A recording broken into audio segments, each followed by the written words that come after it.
నటసింహం నందమూరి బాలకృష్ణ గారు ఈ 75 వజ్రోత్సవాల్లో ప్రతి ఒక్కరూ విశ్వవిఖ్యాత నట సార్వభౌమ నందమూరి తారక రామారావు గారిని గుర్తెచ్చుకుంటున్నారు. మరి మీ నాన్నగారు చేసిన ప్రతి ఒక్క చిత్రము ఒక ఆణిముత్యమే. వాటిల్లో నుంచి మీకు నచ్చిన ఒక చిత్రాన్ని ఎన్నుకోమంటే మీరు ఏది ది బెస్ట్ అంటారు? సీతారామ కళ్యాణం. ఎందుకంటే ఆ సినిమా ఆయన స్వీయ దర్శకత్వం, మొదటి సినిమా ఆయన దర్శకత్వం వహించిన చిత్రం. అందులో నాకు బాగా నచ్చింది సినిమా కంటే ఆయన సినిమా టైటిల్ కార్డులో ఆయన పేరు వేసుకోకుండా ఆ సినిమాని ఆయన తల్లిదండ్రులకు అంకితం చేసింది. అంటే ఇద్దరు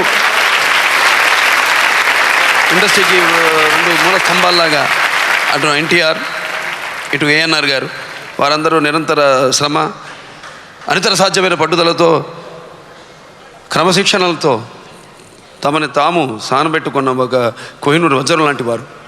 తప్పకుండా ఈ యొక్క కార్యక్రమానికి నాన్నగారు ఎక్కడున్న ఆయన ఆశీస్సులు మనస్ఫూర్తిగా దీనికి కురిపిస్తూ ఉంటారని నేను నమ్ముతున్నాను.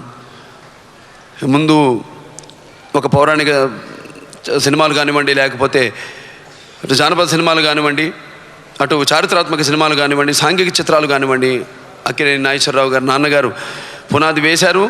దాన్ని తప్పకుండా తెలుగువారు ఎప్పుడు కొత్తతనాన్ని ఆహ్వానిస్తారు.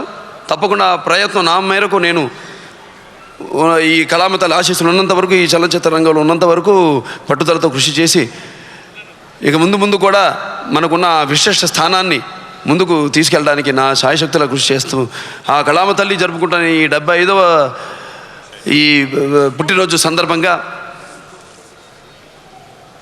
ఇక్కడికి విచ్చేసిన తోటి కళాకారులకు, సాంకేతిక నిపుణులకు, అలాగే మా కళా పోషకులకు, అభిమానులకు అందరూ కూడా నా మనస్ఫూర్తి ధన్యవాదాలు తెలుపుకుంటూ సెలవు తీసుకుంటున్నాను.